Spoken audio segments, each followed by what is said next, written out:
দেশব্যাপী মধুপুরের আনারস সবথেকে বিখ্যাত। মধুপুরের পাহাড়ি অঞ্চলে প্রায় 18,000 একর জায়গা জুড়ে আনারস চাষ করা হয়ে থাকে। শোনা যায় 1943 সালে ভারতের মেঘালয় হতে মিজিমিরি নামে একজন খ্রিস্টান মহিলা 350টি আনারসের চারা নিয়ে আসেন এই মধুপুরে। এই চারা থেকেই মধুপুর অঞ্চলে আনারসের উৎপত্তি। সর্বপ্রথম গারোরাই এই আনারস চাষ করত। এখন প্রায় সবাই এই পেশায় নিয়োজিত। ধারণা করা হয় বাংলাদেশের সবথেকে বেশি আনারস চাষ হয় মধুপুরেই। মধুপুরের আনারস সবথেকে মিষ্টি ও রসালো হয়ে থাকে।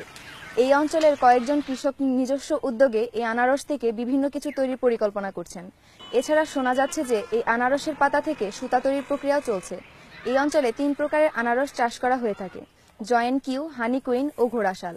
এই আনারস রোপণের 18 মাস পর তোলা হয়। সর্বোপরি মধুপুরের আনারস সর্ববিখ্যাত।